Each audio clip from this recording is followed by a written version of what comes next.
Up until now, we've spoken about prophecy in regards to all prophets aside from Moses.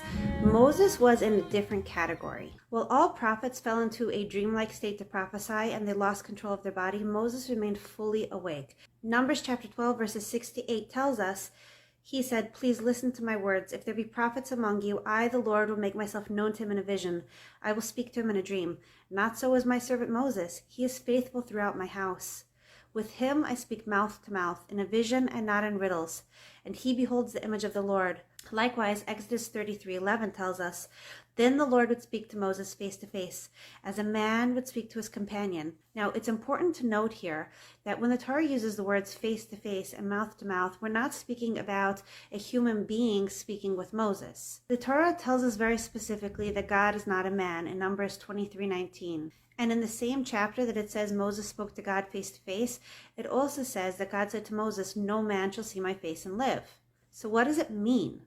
The Torah uses the words mouth to denote a purity of transmission. Moses had reached the highest level of prophecy, and he was nearly on the level of angels in his clarity of vision and perceiving godliness. Consider it like sitting with your friend in a coffee shop and having a conversation versus having a conversation with your friend over a Zoom call.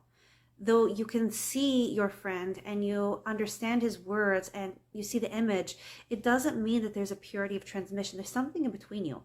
So it was with other prophets. There was something between them and God. There was humanness between them. Whereas Moses was on a much higher level and his human qualities were completely subjugated. All other prophets used their own unique styles to interpret a vision, but Moses, he was able to give over God's message exactly as God intended it himself, with no personality put on it. It's like how God used language to create the world.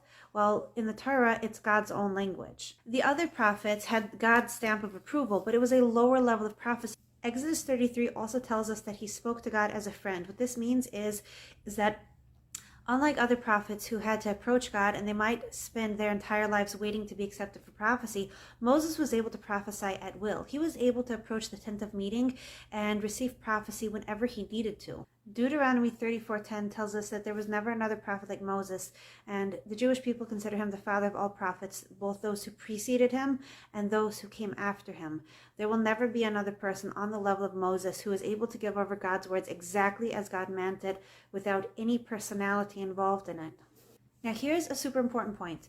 We don't trust Moses' prophecy because he was so great and because he had a personal revelation.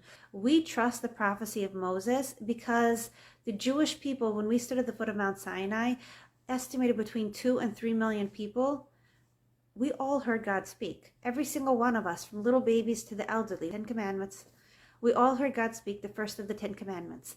But the experience was extremely overwhelming. We had to go through the experience of all prophets. People lost control of their bodies, and it was extremely intense and overwhelming. It was like electricity going through the body. So after that experience, the elders of the children of Israel approached Moses and said, "Okay, we see that God can speak to man and live, and yet this experience is just too much for the people. So Moses, we're asking you to listen to prophecy on our behalf. You will be our messenger, and we're going to trust you because we've already experienced prophecy for ourselves, and we know that God speaks through you.